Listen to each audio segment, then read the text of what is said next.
ఓం కృష్ణం కమలపత్రాక్షం పుణ్యశ్రవణకీర్తనం వాసుదేవం జగద్యోనిం నౌమి నారాయణం హరిం. సర్వేశ్వర సర్వోత్తమ సర్వవ్యాపార సాక్షి సర్వాధార సర్వజ్ఞ సర్వతోముఖ సర్వాధిష్టానభూత సర్వాధార సర్వలోక పూజ్యుడైనటువంటి జగద్గురువగు శ్రీకృష్ణ భగవానుని పాదపద్మములకు శిరస్సాష్టాంగ నమస్సుమాంజలుడు. శ్రీకృష్ణ భగవానుడు రుక్మిణి అమ్మవారికి సుజ్ఞాన శాస్త్రాన్ని ఉపదేశిస్తున్నాడు. అందులో ఈరోజు మనం దైవ లక్షణాలను వినబోతూ ఉన్నాం. దైవమనగా ఎవరు అనే విషయాన్ని వినబోతూ ఉన్నాం. ధర్మమునకు వ్యతిరేకంగా తిరిగి నడిచేటువంటి మార్గాలన్నీ మనకు అవరోధాలే అవుతాయి అనేది మనం గుర్తించాలి. కాబట్టి గట్టిగా సర్వజీవులను కర్మవశంబున జన్మముందగా పుట్టిన వాని దేవుడని బుద్ధిదలం చుట ధర్మ మార్గమే పుట్టినదెల్ల మాయయగు పుట్టని గిట్టని వాడు దేవుడవు అట్టి విధంబుగా నగను అందరు గృంకిరి మాయవారది.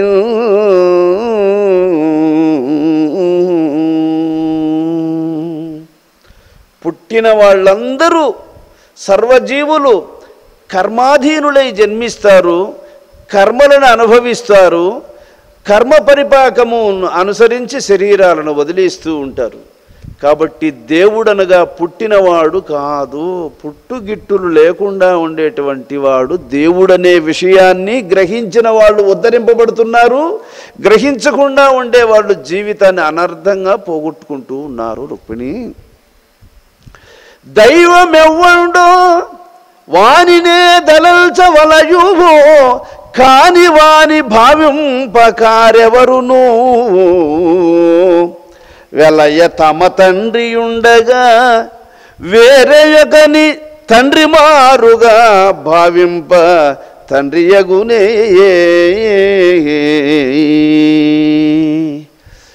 దేవుడెవడో తెలుసుకొని అతన్ని తలుచుకో, అప్పుడు నీ ప్రార్థన కరెక్టు,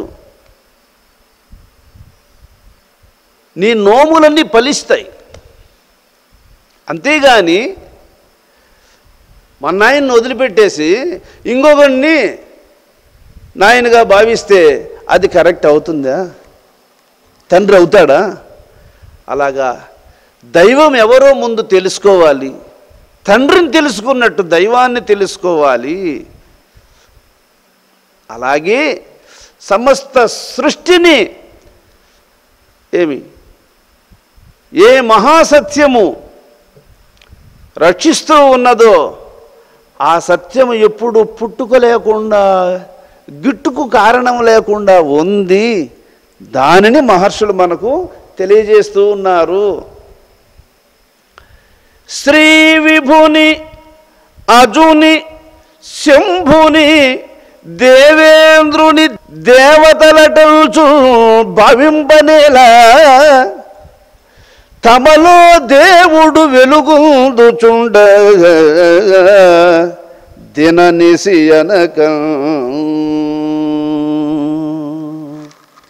లక్ష్మీనాథుడు దేవుడని, అజుడు దేవుడని, శంకరుడు దేవుడని, దేవేంద్రుడు దేవుడని, మిగతా దేవతలందరినీ దేవుళ్ళని తలంచుతున్నావు సరే, కానీ నీలో నిరంతరము నీ గుండెను కదిలించేవాడెవడు, నీ ఊపిరిని నడిపించేవాడెవడు, నీ నాడీ ప్రవాహాన్ని నిరంతరము పరివెత్తించేవాడెవడు, నీ ఆలోచన శక్తిని నీకు ఇచ్చిందెవడు, కంటికి చూచే శక్తిని, వినే శక్తిని, గ్రహించే శక్తిని, రుచులను గమనించే శక్తిని ఇదంతా ఎవడుండి లోపల చేస్తూ ఉన్నాడు? విష్ణువా, ఈశ్వరుడా, బ్రహ్మయా, ఇంద్రుడా? పోని ఈశ్వరునికి ఆ శక్తినిచ్చిన వాడెవడు? విష్ణువుకి ఆ శక్తినిచ్చిన వాడెవడు? బ్రహ్మకు ఆ శక్తినిచ్చిన వాడెవడు? దేవేంద్రునికి ఆ శక్తినిచ్చిన వాడెవడు? కాబట్టి నీలో ఉండేవాడే దేవుడు. నీలో ఉండేటువంటి దేవుణ్ణి వదిలిపెట్టి మిగతా వాళ్ళనందరినీ దేవుళ్ళని చెప్పి భావించి నీలో ఉండేవాడిని మర్చిపోవడం అనేది వెర్రితనము. దొంగ ఒక్కడు ఒక బ్యాంకు దగ్గర వెయిటింగ్లో ఉన్నాడట.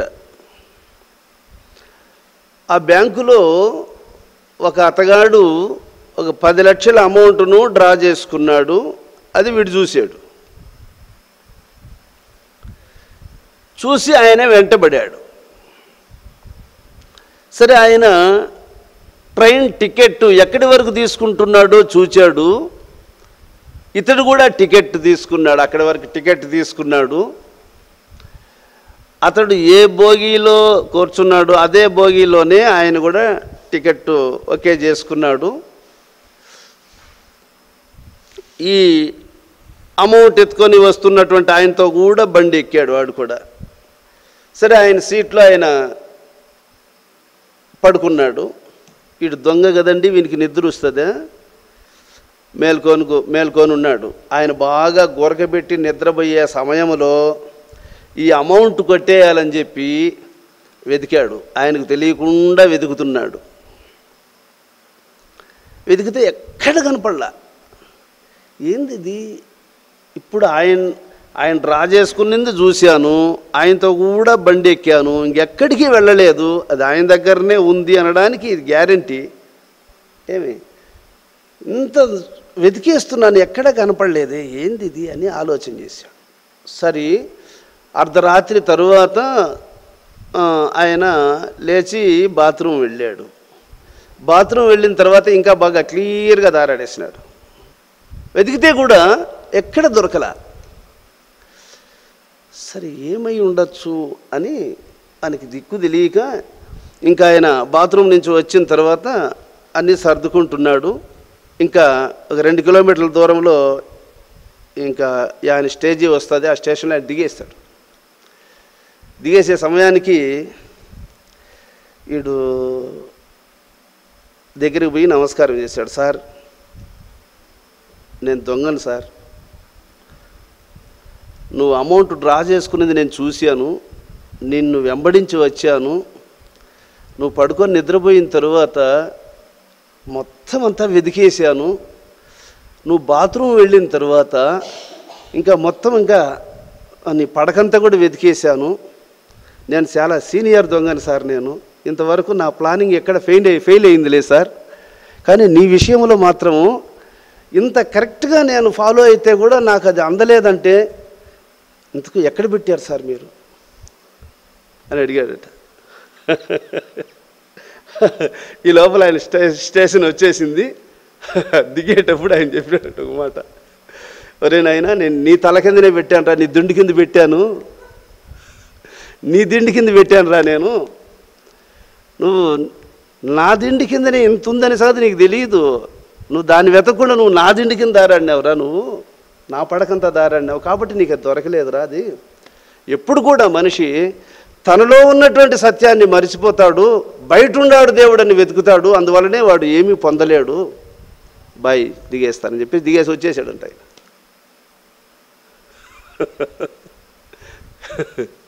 అంటే ఒక చిన్న ఎగ్జాంపుల్ కోసం చెప్పాను నేను. అంటే బయట వెతుకుతారు కానీ, ఎదుటి వాళ్ళల్లో వెతుకుతారు కానీ, తనలోనే ఉంది ఈ సత్యం అనే విషయాన్ని ఎవ్వరూ గుర్తించలేరు. అందువల్ల శ్రీకృష్ణ భగవానుడు ఏం చెప్తున్నాడంటే, విష్ణువు దేవుడని, ఈశ్వరుడు దేవుడని, బ్రహ్మదేవుడని, ఇంద్రుడు దేవుడని అనుకోవడం వెర్రితనము. నీలో ఉన్నటువంటి దేవుడు విష్ణువులో కూడా ఉన్నాడు. నీలో ఉన్నటువంటి దేవుడే ఈశ్వరుని యందు కూడా ఉన్నాడు. నీలో ఉన్నటువంటి దేవుడే సమస్త దేవతలలో కూడా ఉన్నాడు. సర్వదేవతా స్వరూపుడైనటువంటి ఆ పరబ్రహ్మము నీలోనే ఉన్నాడనే విషయాన్ని నువ్వు గుర్తించకపోతే వాళ్ళ నుంచి నువ్వేం తెలుసుకోలేవు. చూడండి, ఎందున చూచిన దేవుడు సందేహము లేకయుండ సర్వమయుడై ఎందో కలడని వెదకెడు మందాత్ములకిట్లు ముక్తి మార్గము గలుగు.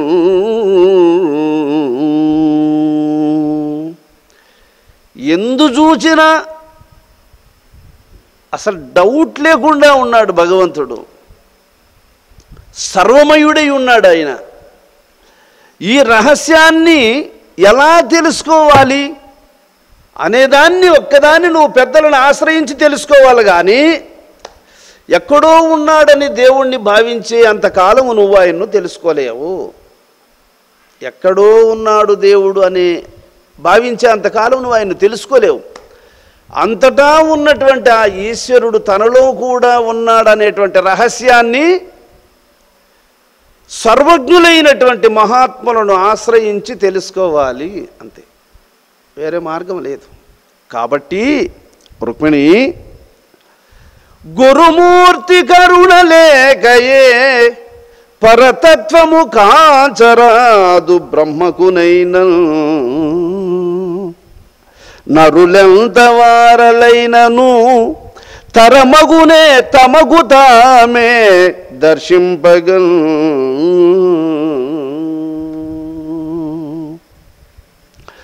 గురువు యొక్క అనుగ్రహము ద్వారానే ఈ సత్యాన్ని తెలుసుకోవాలి. నీ అంతట నువ్వు తెలుసుకోవాలంటే అది బ్రహ్మాదులకు కూడా సాధ్యం కాదు.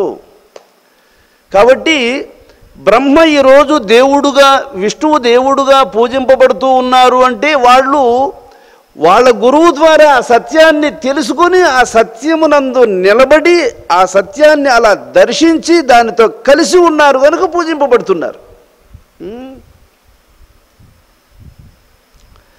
కాబట్టి గురుమూర్తి కరుణ లేకయే పరతత్వముగా చరాదు బ్రహ్మకునైన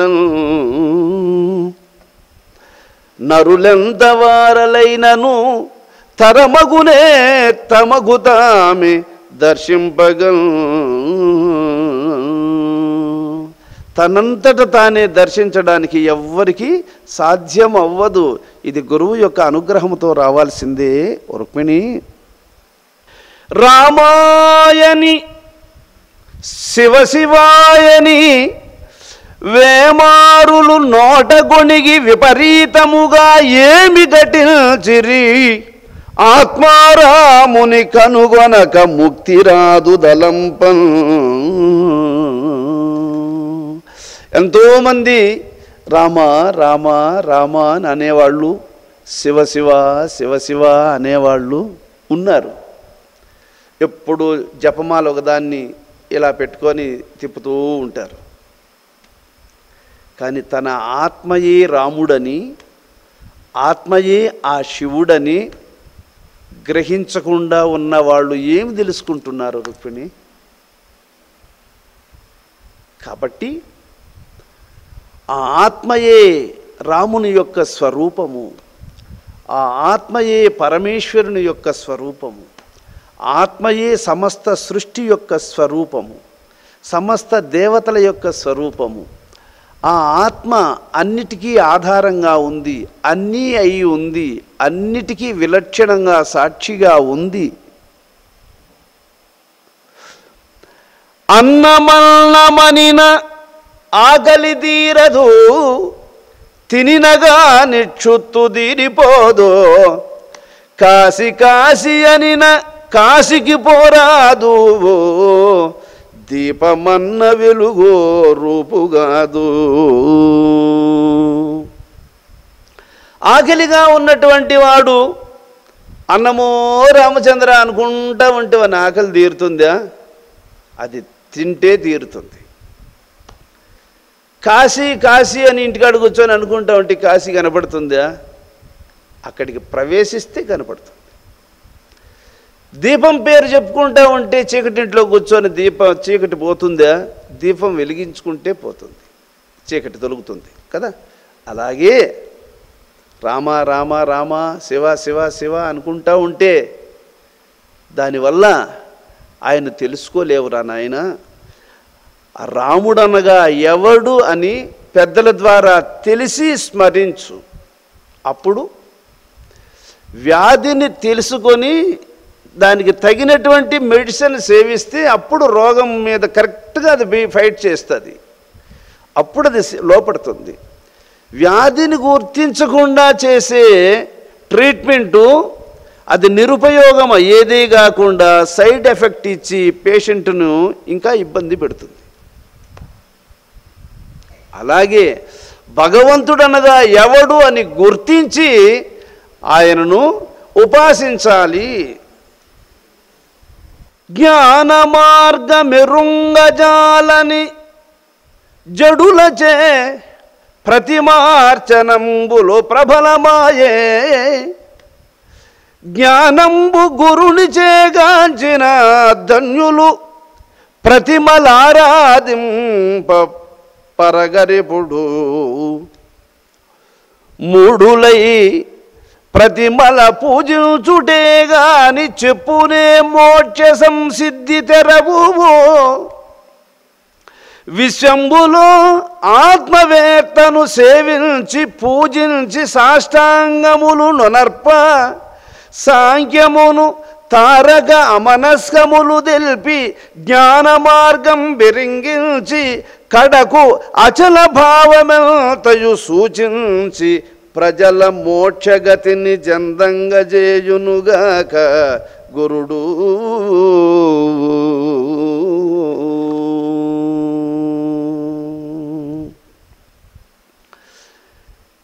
జ్ఞాన మార్గము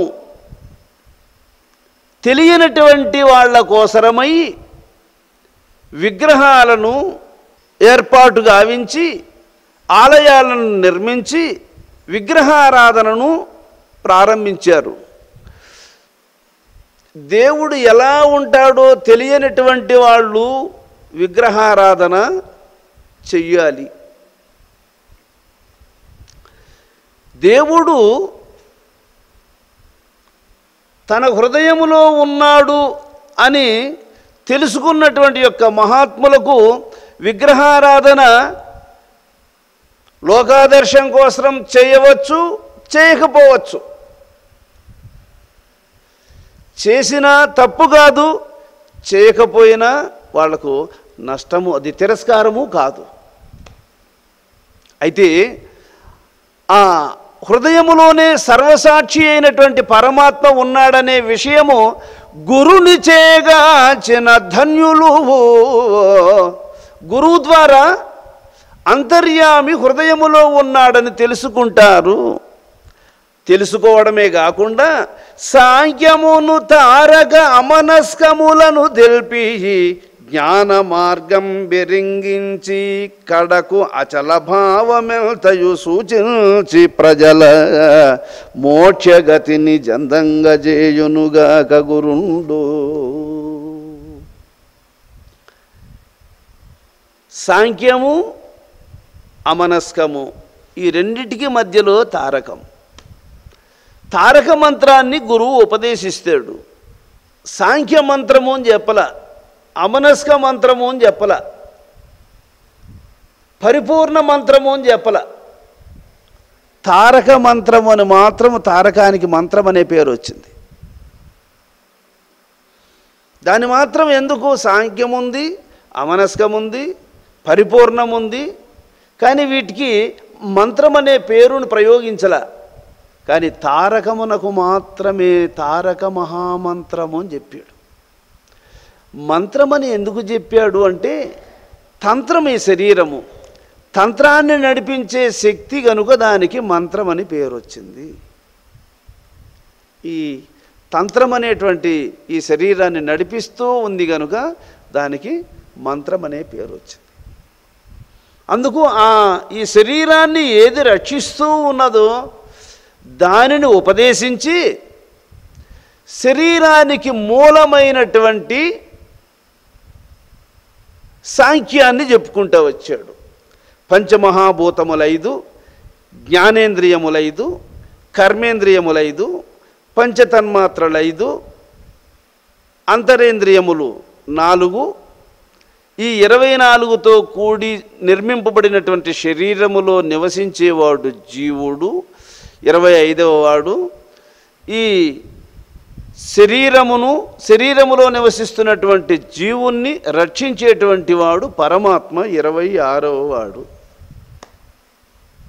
ఈ వివరాలను తారక మంత్రాన్ని ఉపదేశించిన తరువాత ఆ తారక బ్రహ్మము శరీరములో ఉండడానికి, శరీరము నిర్మింపబడడానికి హేతువేది అనే విషయాన్ని తెలియచేస్తాడు.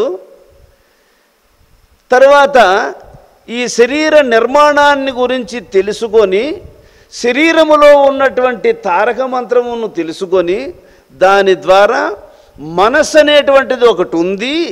ఈ మనస్సు ధర్మాన్ని అనుసరించకపోతే బంధాన్ని పొందుతుందని, ధర్మాన్ని అనుసరిస్తే వస్తుంది బంధ విమోచనము అనే విషయాన్ని అమనస్క రూపంలో తెలియజేస్తాడు. అమనస్క రూపములో తెలియజేసి తరువాత ఇంతకు మినహా లేదు, ఇది కడపటి సత్యమని పరిపూర్ణాన్ని తెలియజేస్తాడు. ఇవన్నీ తెలియచేసింది నీకు ఎవరు? గురువు. ఒక ఆలయంలోకి వెళితే విగ్రహం నీకు చెప్పదు, ఏ దేవుడు చెప్పడు. కాబట్టి గురువుగా అవతరించి భగవంతుడు ఈ సత్యాన్ని ఆశ్రితులకు తెలియచేస్తూ ఉన్నాడు.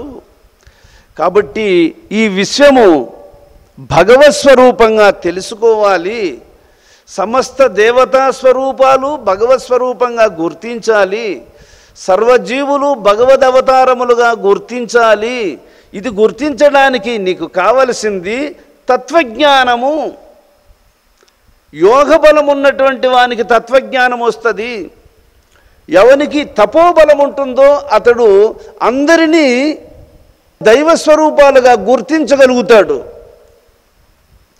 సర్వప్రాణికోటి యందు ప్రకాశిస్తున్నటువంటి పరబ్రహ్మ స్వరూపాన్ని జ్ఞానదృష్టితో దర్శించి నమస్కరిస్తాడు, సంతోషిస్తాడు, ఆనందమయుడై దర్శిస్తాడు. ఎవ్వరి పట్ల భేదం పెంచుకోడు. తిట్టి కొట్టినా తిరిగి మాట్లాడక వారి అమాయకత్వాన్ని దృష్టిలో పెట్టుకోడు. తెలియంతనం అనుకుంటూ ఉంటాడు, పోతూ ఉంటాడు, అంతే. ఇది ఒక తపస్సంపన్నుడు, జితేంద్రియ చక్రవర్తి, జ్ఞాని, యోగ రహస్యమెరిగినటువంటి మహాత్ముని హృదయము పరిపక్వ దశకు వచ్చిన వానికున్న లక్షణాలు ఇవి. తామున్న చోట దైవంబులేడని పామరజనులు ఉర్వి భ్రాంతులగుచువు, శ్రీరంగమును కాశీ చిత్రకూటము సేతుమేటి తిరుపతులు రామేశ్వరంబు కంచి తిరువళ్ళూరు గయ ప్రయాగలు జగన్నాథంబు భద్రాద్రి ఆదిగా గల స్థలంబులకెల్ల వలగొని పలుమారు ద్రిమ్మరులై ప్రజలు తిరుగుచుండ్రు. కమలమిత్రు ఇందు కానని అందుడు కాశికేగిన కానగలడే, దైవమి చటగాంచు ధన్యాత్ముడు ఎందైనా ఇందు చూచినట్టే అందుజూచు. కాశీకి పోయి విశ్వనాథుణ్ణి చూడాలి, భద్రాచలం పోయి అయోధ్యకు పోయి రామచంద్రుణ్ణి చూడాలి, తిరుమలకు వెళ్ళి వెంకటేశ్వర స్వామిని చూడాలి అని అనుకుంటూ ఉంటారు. వీళ్ళందరూ కూడా సర్వత్రా ఉన్నటువంటి భగవంతుణ్ణి చూడలేనటువంటి అందులే అనేసాడు.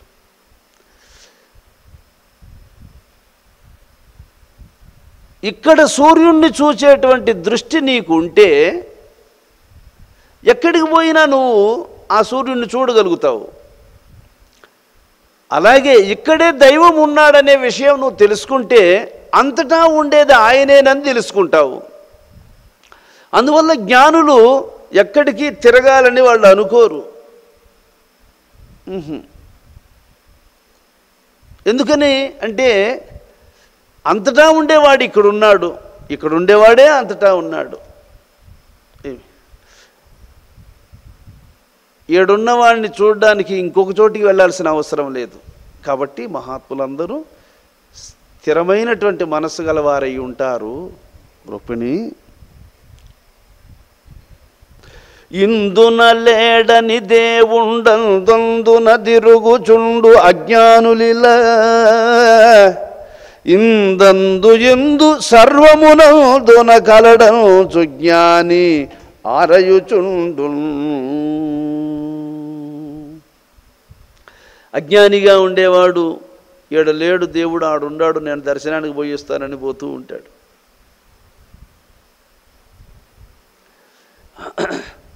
జ్ఞాని అయినటువంటి మహాత్ముడు అంతటా ఉన్నాడు అని ఆయన నెమ్మదిగా ఉంటాడు.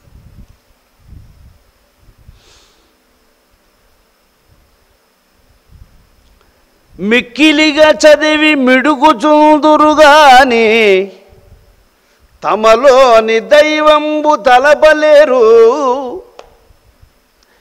తీర్థయాత్రలకల్ల తిరుగుచుందురుగాని తమలోని దైవంబు తలపలేరు. జపతప వ్రత హోమ సరణి చేతురుగాని తమలోని దైవంబు తలపలేరు. యజ్ఞదానాదులు నాచరిల్తురుగాని తమలోని దైవంబు తలపలేరు. బోటకములెల్ల సల్పనోపుదురుగాని కడగి తమలోని దైవంబు కాంచలేరు. చొక్కముగా సర్వ వస్తువులు చూడనేర్చి తన్ను చూడంగనేరని కన్నుబోలే. మన కన్ను అందరి ముఖాలను చూస్తుంది, కానీ తన ముఖాన్ని తాను చూసుకోలేదు. తన ముఖాన్ని తాను చూసుకోవాలంటే తనకు అర్థం కావాల్సిందే. చూడు, మన కళ్ళు అందరి ముఖాలను చూస్తుంది, కానీ తన ముఖాన్ని తాను చూసుకోలేదు. తన ముఖాన్ని తాను చూసుకోవాలంటే దానికి అర్థం కావాల్సిందే. ఆ అర్థము గురువు. నిన్ను నువ్వు తెలుసుకోవాలంటే, నీ ముఖము నువ్వు చూసుకోవాలంటే నీకు అర్థం కావాల్సిందే. వాని ముఖం నువ్వు చూడాలనుకుంటే నీకు అర్థం అవసరంలే. వాని ముఖం చూడాలన్నా, ఇంకొకరి ముఖం చూడాలన్నా, వీళ్ళందరి ముఖాలు చూడాలనుకుంటే నీకు అర్థం అవసరంలే, డైరెక్ట్గా చూడొచ్చు. కానీ నీ ముఖమే నువ్వు చూసుకోవాల్సి వచ్చినప్పుడు వేరే ఆప్షనే లేదు, ఇంకా అర్థం తప్పనిసరిగా కావాల్సిందే.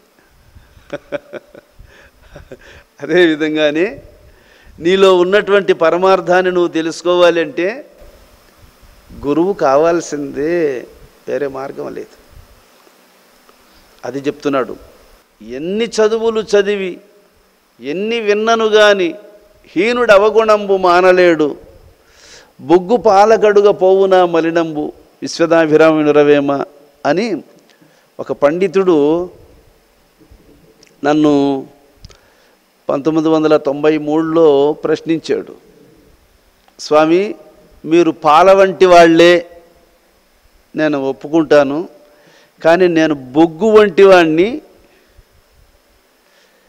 పాలతో ఎన్నిసార్లు బొగ్గును అభిషేకం చేసినా, ఎన్నిసార్లు కడిగినా దీని నలుపు పోదు, దాని తెలుపు దీనికి రాదు.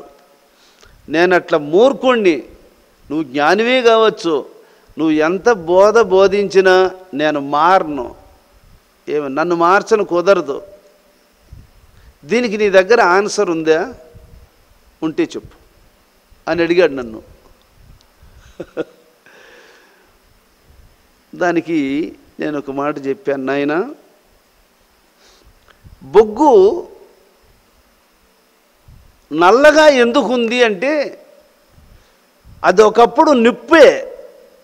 నిప్పుగా ఉండాల్సినంతసేపు ఉండకుండా అర్ధాంతరంగా ఆరిపోయింది కాబట్టి అది బొగ్గయింది. నిప్పుగా ఉండాల్సినంత సమయం ఉండకుండా అర్ధాంతరంగా ఆరిపోయింది కాబట్టి అది బొగ్గైపోయింది. కాబట్టి ఆ శేషం మళ్ళీ ఆ శేష జీవితాన్ని అది గడపాల, అప్పుడే మళ్ళీ అది మార్పు వస్తుంది దాంట్లో. కాబట్టి ఆ బొగ్గును మళ్ళా నిప్పుల్లో వేస్తే పూర్వం నిప్పుగా ఉండాల్సినంత సమయం ఉండకుండా పోయింది కాబట్టి ఆ బ్యాలెన్స్ను అది పూర్తి చేయడం కోసం దాన్ని మళ్ళీ నిప్పుల్లోకిన వేస్తే ఆ బొగ్గు మళ్ళీ నిప్పుగా మారి తెల్లటి విభూతిగా మారిపోతుంది. దాని నలుపు ఎగిరిపోతుంది, తెలుపు వచ్చేస్తుంది దానికే. అలాగే ఒక మూర్ఖుడు కావడానికి నువ్వు ఎక్కడ బ్యాలెన్స్ స్లిప్ అయిపోయినావో దాన్ని గుర్తించి, బొగ్గు ఎక్కడైతే స్లిప్ అయిపోయిందో దాన్ని గుర్తించి మళ్ళీ నిప్పుల్లో చేర్చినట్లు నువ్వు సత్యము నుంచి ఎక్కడ జారిపోయినావో దాన్ని గుర్తించి ఆ సత్యముతో మళ్ళా కలుసుకున్న నాడు నువ్వు మారుతావు. ఇది దీనికి ఆన్సర్. చెప్తే ఆయన సంతోషపడాడు, స్వామి మంచి చాలా చక్కని సమాధానం చెప్పారు స్వామి. కాబట్టి ఇది చదివితే వచ్చేది కాదు, శాస్త్రాలు ఎన్నిసార్లు తిరగేసినా అది అందేది కాదు.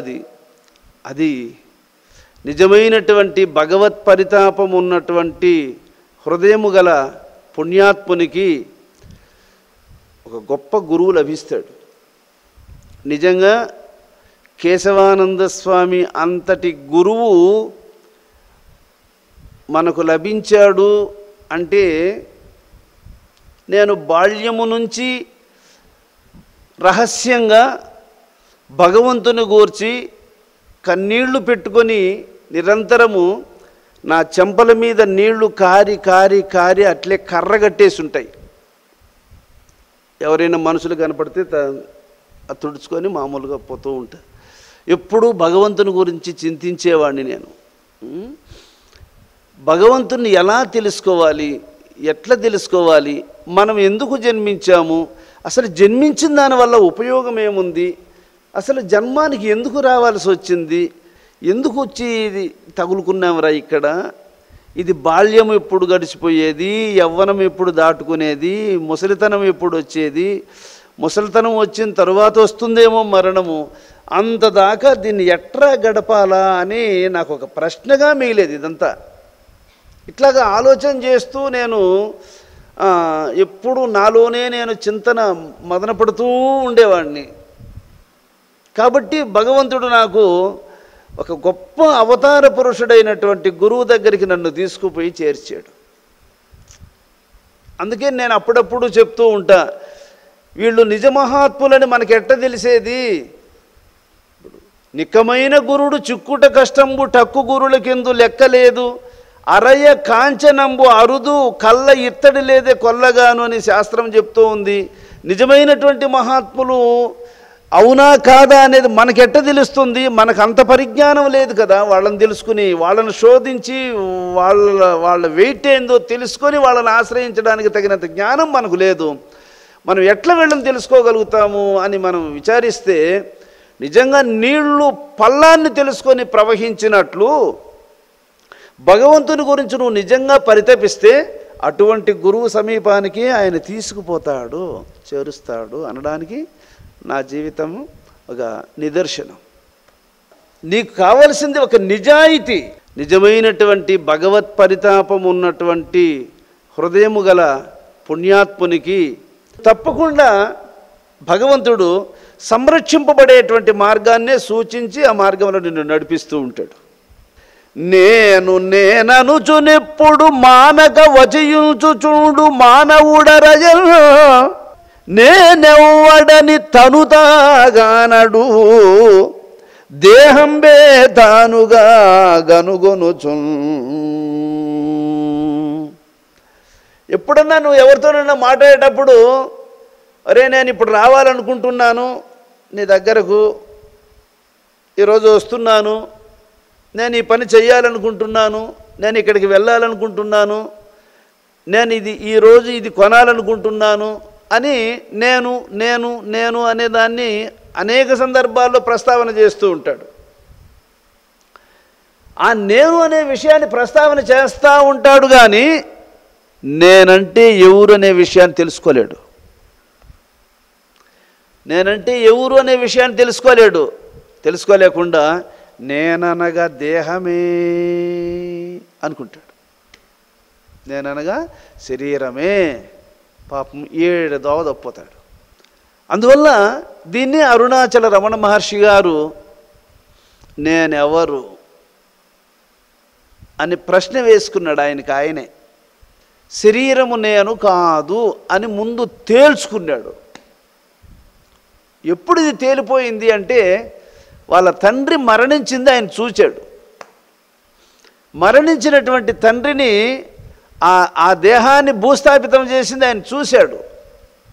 దాన్ని ఆధారం చేసుకొని ఆయన శరీరము తాను కాదు, ఇది కర్మ వల్ల ఏర్పడింది, ఇది మన స్వరూపం కాదు అని ఆయన నిర్ధారించుకున్నాడు.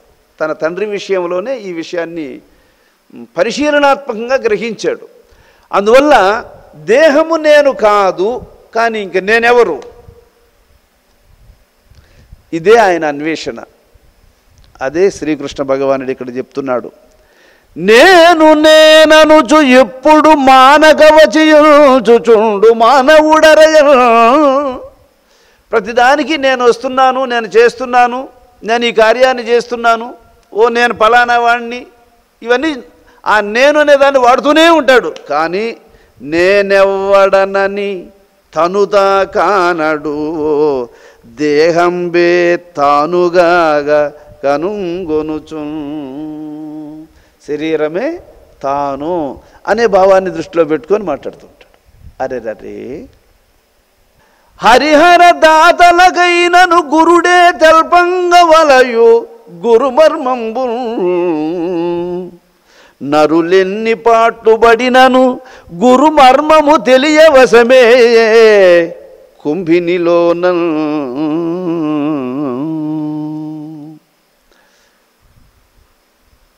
హరిహర దాతలు త్రిమూర్తులైనా సరే గురువు తెలపాల్సిందే ఈ రహస్యాన్ని. ఎన్ని పడుబాటుబడినా, ఎన్ని విధాలుగా ఆలోచన చేసినా నరులు దీన్ని తెలుసుకోలేరు, సాధ్యం అవ్వదు. అందువల్ల ఇది గురువు ద్వారా ఈ సత్యాన్ని తెలుసుకోవాలి.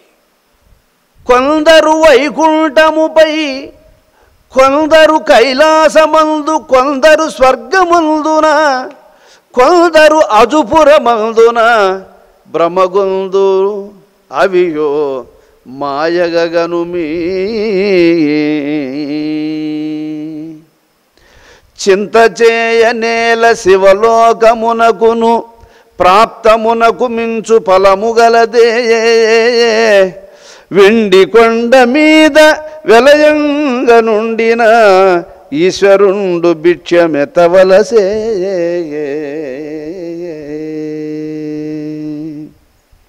జన్మసహితులైన జనులకు నెల్లని పదవులందు భ్రాంతి, పరగ జన్మశూన్యులిట్టి తుచ్ఛ సుఖములు కోరరు, స్థిరపదంబు వారు చెందుగతన. జ్ఞాని అయినటువంటి వాడు నాకు కైలాస పదవి కావాలి, నాకు వైకుంఠ పదవి కావాలి, నాకు స్వర్గలోక పదవి కావాలి అని జ్ఞాని ఎప్పుడు కోరుకోడు. అజ్ఞానులుగా ఉన్నవాళ్ళు మాత్రమే భ్రమపడుతూ ఉంటారు, అంతే. ఎందుకు జ్ఞాని కోరడు అంటే, నేను ఇంకా పొందాల్సింది లేదు, సర్వము తానే అయి ఉన్నటువంటి స్వరూపము నాకు అన్యముగా లేదు అని తెలుసుకొని స్థిరచిత్తము గలవాడై ఉంటాడు.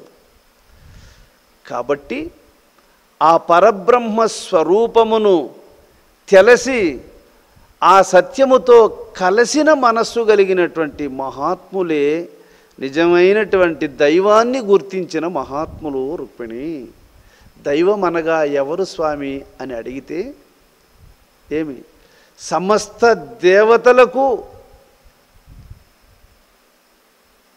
ఏది ఆధారమై ఉన్నదో, సమస్త సృష్టికి ఏది ఆధారమై ఉన్నదో, సర్వశక్తులు దేని నుండి వెలువడుతూ దేని నుండి మళ్ళా దేనితో కలిసిపోతూ ఉన్నాయో ఆ సమస్త దేవతా స్వరూపుడు, సమస్త సృష్టి స్వరూపుడు, జగదాకారుడు, జగత్ సాక్షి, జగత్ విలక్షణుడైనటువంటి పరమాత్మయే పరబ్రహ్మము, ఆయనే దేవుడు. కాబట్టి ఆయన ఎప్పుడు ఏ అవతారాన్ని ధరించడు, ఏ స్వరూపాన్ని ధరించడు, ఎప్పుడు ఆయన పుట్టడు, ఎప్పుడు ఆయన సృష్టిలో ఒక స్వరూపాన్ని ధరించడు. ఆయనను గుర్తించకుండా ఉండే వాళ్ళందరూ సృష్టిలోకి వస్తూ ఉన్నారు. ఎందువల్లంటే గుర్తించకపోవడం వల్ల, ఆయన్ను గుర్తించకపోవడం వల్ల సృష్టిలోకి రావాల్సి వస్తూ ఉంది. ఆయన్ని ఎవరైతే గుర్తిస్తారో వాళ్ళు సృష్టిని దాటేస్తారు. అందుకని సృష్టిని దాటుకున్నవారు, ఆయన్ని ఎరిగిన వారు, సృష్టిలోకి వచ్చిన వారు ఆయనను తెలుసుకోకుండా ఉన్నవారు. ఆయన ఎంతటివాడు అని తెలియజేయడానికి అవతరించినటువంటి వాళ్ళే ఈ దేవతలు అందరూ. సమస్త దేవతలు పరమాత్మ యొక్క స్వరూపాన్ని వాళ్ళు సూచిస్తూ ఉన్నారు. వాళ్ళ మార్గము గుండా మనము ఆ పరబ్రహ్మాన్ని తెలుసుకోవాలి. ఇది సత్యము. జై జానకీ రమణ గోవింద, జై ప్రహ్లాద వరద గోవింద, జై జానకీ రమణ గోవింద. శ్రీ శ్రీ సద్గురుస్వామి పాదారవిందములకు, శ్రీ శ్రీ సద్గురుస్వామి పాదారవిందములకు.